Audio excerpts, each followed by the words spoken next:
Sanskrit text, there is a phrase that is so very important.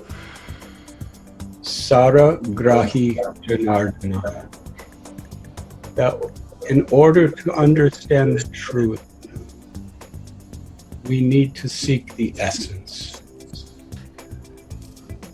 Well, I was traveling through Europe, trying to understand the meaning of life, deeper, meaningful life. And I was going to forests, museums, study art, try to get spiritual messages. In the forests, I would study nature, and riverbanks, I would study the rivers. I was going to, in Europe, I was going to synagogues of the Jewish faith, and I was going to cathedrals and monasteries of the Christian faith, sometimes living with monks. And eventually I was living in a cave on an island in Greece, Crete. And it was at the top of a mountain. I would climb that mountain and meditate and pray from sunrise to sunset day. And one day, I was just crying to God to give me direction. What is my path, and how to find you, and how to be an instrument of your grace in this world, with all of its confusions and all of its conflicts and all of its sufferings. And I heard a voice, and that voice was silent, but it's coming from my heart. Go to India.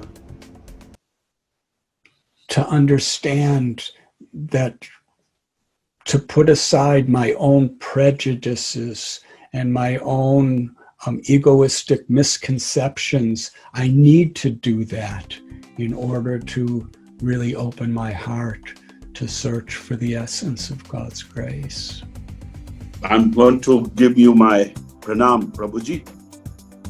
My pranams to you, Prakashji. Thank you. It's great to hear your experience about the challenges in your life. Same challenge had with Prabhupada when he was in the boat. He went through a very difficult time.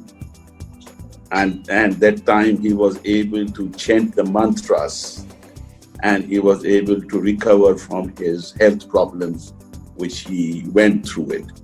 And that was also a big challenge in his life, as you had a great challenge in your life. So my point of view is that today, the science of chanting of mantra, which you explained, how it can be diluted to a negative aspect of the virus and problems of each individual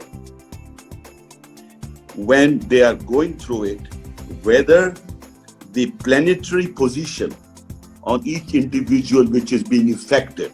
Now, this question, I have been doing a lot of research on this and a lot of discussions I have with the very spiritual leaders, and I was not able to get the answer.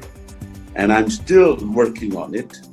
So I would like to hear from you that the individual who are affected by the planetary virus and the effect of their problems in life, how can they overcome it?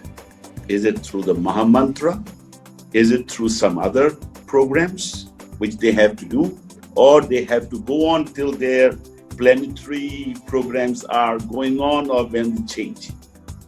How would you explain it?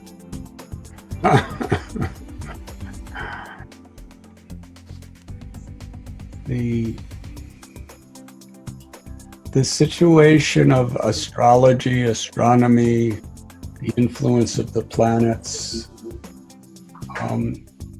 is how things are working on this material level. But whatever the influence may be, still we have free will. What we're experiencing today is based on so many circumstances. There's configuration of the astrology, the planets. There's our own karma of action and reaction.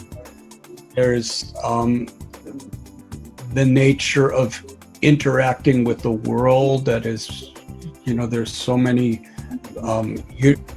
large-scale karmic reactions, not just our own personal, but the accumulative karmas of the world, and the pollutions. So we're dealing with a lot of situations that, in one sense, are beyond us.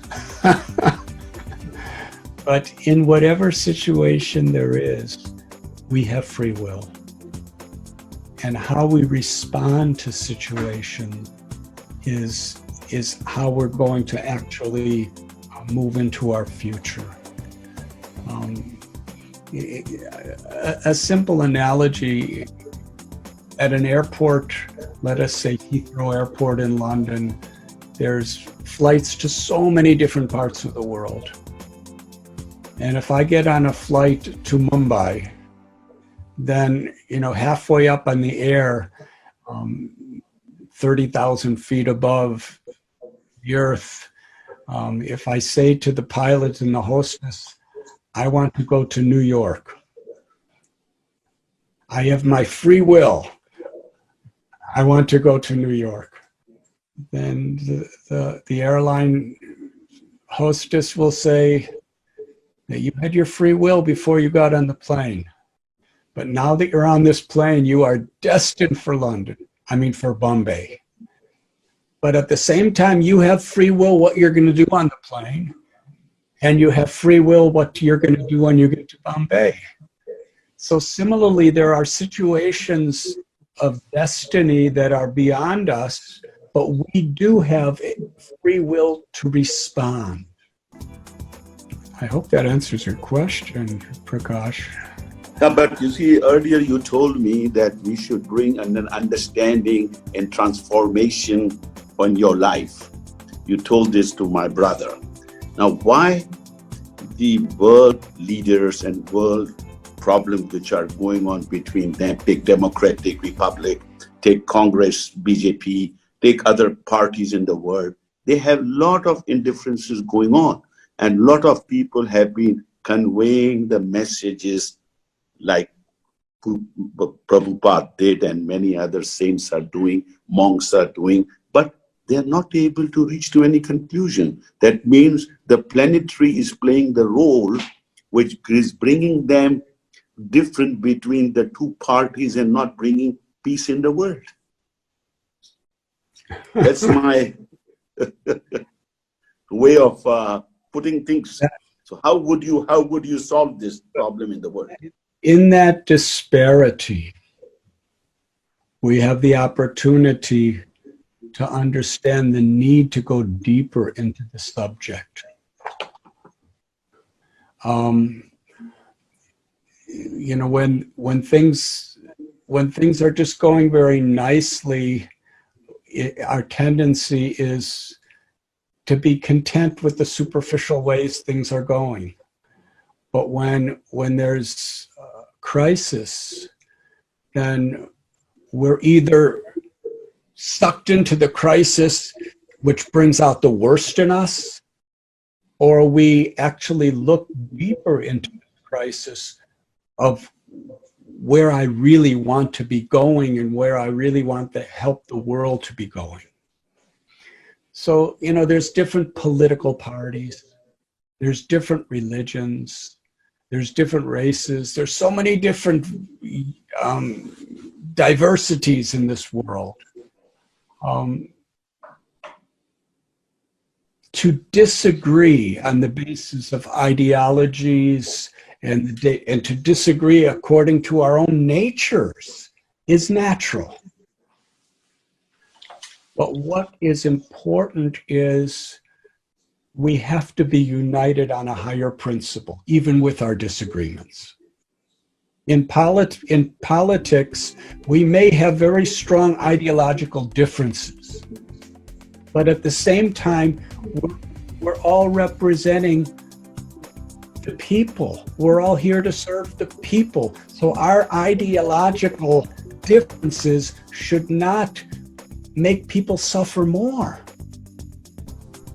Thank you. Thank you very much. So we'll go deep into it next time when I meet with you in Mumbai or in London. That is my hope and prayer. Thank you.